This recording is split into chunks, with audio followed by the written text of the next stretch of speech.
for one, am grateful, Mrs. Bush, that they are finally bringing civilization to this savage land. I could not agree with you more, my dear. My daddy settled this land, and I know he'll be looking down on us, pleased at how we help the natives. Yes, they've lost their land, but they've gained access to heaven.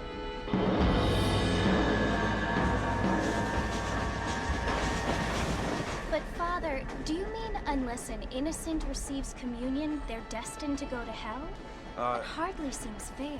What I mean to say, Jenny, is that there is a great deal of difference between an innocent and a savage. I never thought of it that way. Yes, they lived like animals, but they're happier now.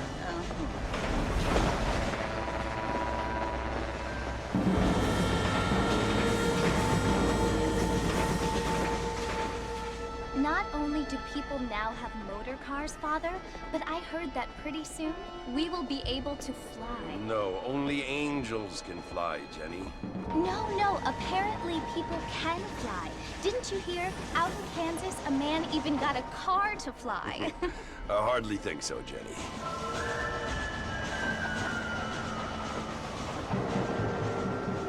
Apparently, Mr. Johns wants to run for governor, which is why he's so concerned with cleaning up the state. Nate Johns.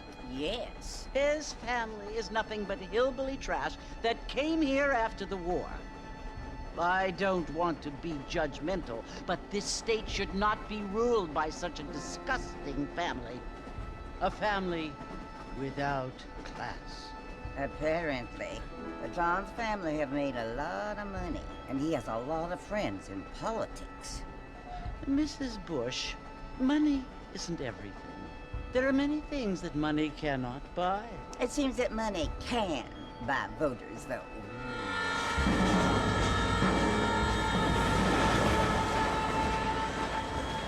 What you must remember, my dear, is that we have been brought here to spread the word.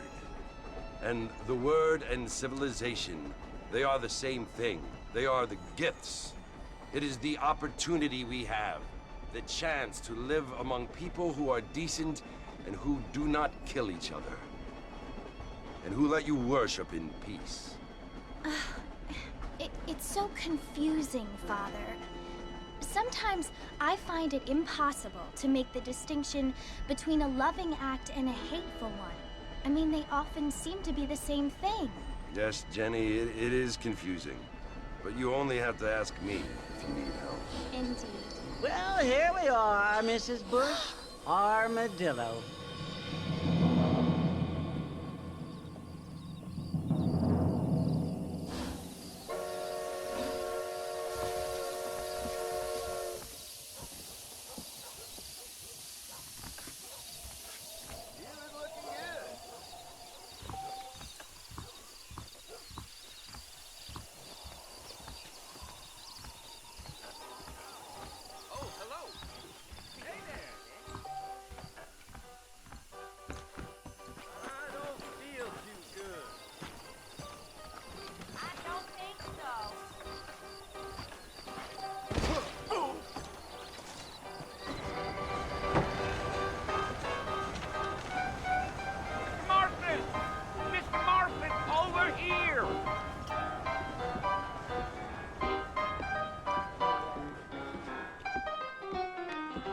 You must be John Marston.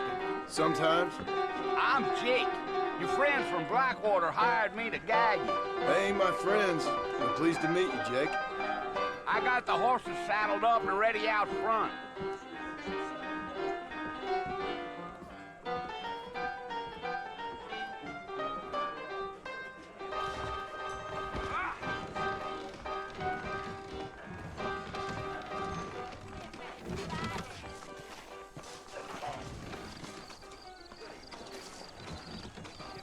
Well, here, let's mount up and hit the trail. I ain't much of a fella for gossip. I'm gonna run for governor. Take it slow on the way out of town. No need to kick up a lot of dust. If you say so. Want to drink some whiskey later? Whoa there.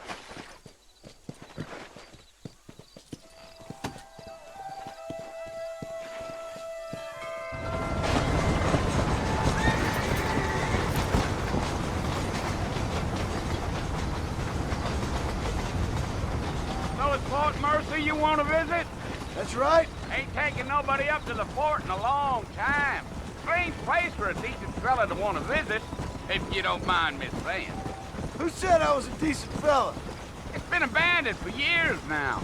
Folks say it was built during the Mexican War. What kinds of soldiers around back then? Why'd they leave? Well, I ain't entirely sure. I heard they had to go up north to fight Indians, or maybe they got tired of being soldiers and went looking for gold. You know how things is. So what are you doing up at the fort? I'm looking for an old friend. Well, like I says, you ain't gonna find many folk around those parts these days. Those you do find are about as sociable as most rated back shoot. I mean, I ain't one to judge a man by the company he keeps, but... Well, he ain't been friends for a long time.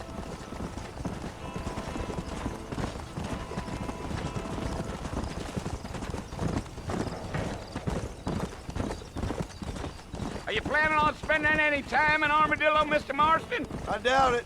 I ain't planning on staying very long. Well, if you're fixing for some female company, you can do a lot worse than Armadillo. Fine as cream gravy they are. Not like Thieves' Landing. Dang, those girls ain't even fit for a drinking man to hole up with. I'm a married man, I'm afraid. Ain't we all?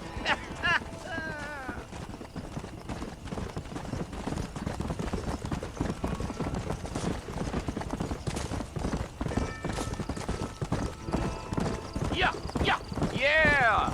So it was the marshal who hired me. Lee Johnson, do you know him? I think I heard his name. Says he got a telegram from some Blackwater big bugs asking for a guide. I guess it's none of my business. That's right.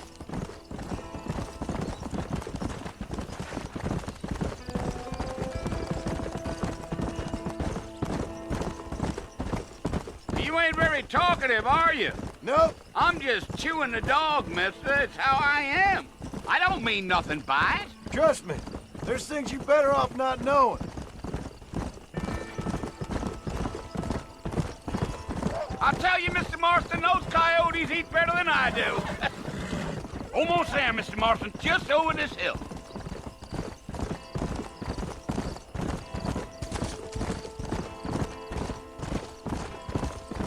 Giddy up. Easy. Listen, mister. This here's what's left of Fort Mercer. Some gang rode in and took the place over. So I understand. This is where we part ways, friend. You have yourself a good time.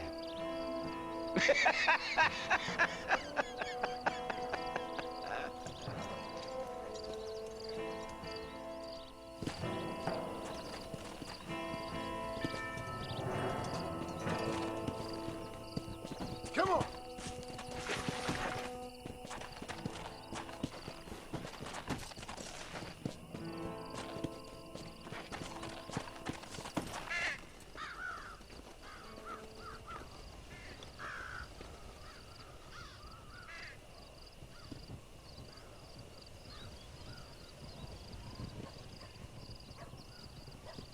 Bill!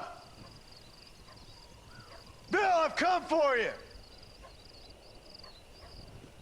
Bill Williamson! Come out here right now! Go away now, John. Don't make me kill you. Nobody needs to kill anyone, Bill. You must think I was born yesterday. You always did think I was an idiot. That ain't fair, Bill. You were as my brother. I've come to try to save you. Oh. Do I look like I need saving? Bill, please. They want to kill us all. I can help you. Well, you never tried to save me before. You only seemed to save yourself. Bill, I implore you think about this. You implore me? You implore me? You always were one for fancy words. Oh. Well, things are different now, John. Now I'm in charge! No more Dutch! And no more you. Implores. I implores you to go back and tell them to send someone just a little bit more impressive next time. Well? Oh. Poor John.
Well, you're alive. So it would seem. So, how do you feel? I don't know the polite word for it. I do. Stupid is the word we use around here. What were you doing? I was doing something stupid. Well, you'll be okay. Once you didn't die, the doctor said you'd be fine. He got the bullets out a couple days ago. Good. It cost us $15. I'm sorry, madam. Should have left me there to die. Did you want to die? I mean, was that it? Was that why you went straight out to Fort Mercer and picked a fight with the worst bandit in the county? To die, Mr. Mr. Marston. John Marston. Bonnie McFarlane. Miss Bonnie McFarlane. Well, you may be right, Miss McFarlane. I don't know. Huh. So what were you doing? Trying to give Mr. Williamson a chance. For old time's sake. You know Bill Williamson? Knew him. Long time ago. Well, what was he like? Dumb. Just like you.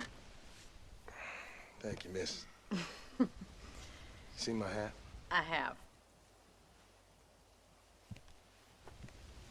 And, what will you do now? Now I'm gonna take my time and go after him the less kind way. Well, that sounds very fun, Mr. Marston. Quite heroic, just like in those penny dreadfuls my brother used to read. Meanwhile, if you'll excuse me, I've got a ranch to run. Of course, if you're feeling better, why not take a ride with me later? Help me patrol the perimeter. You can earn back some of that money we wasted on doctor's bills. Of course. And thank you for saving my life, I mean. Next time, Mr. Marston, I strongly recommend you don't try to lose it quite so earnestly. I'll bear that in mind.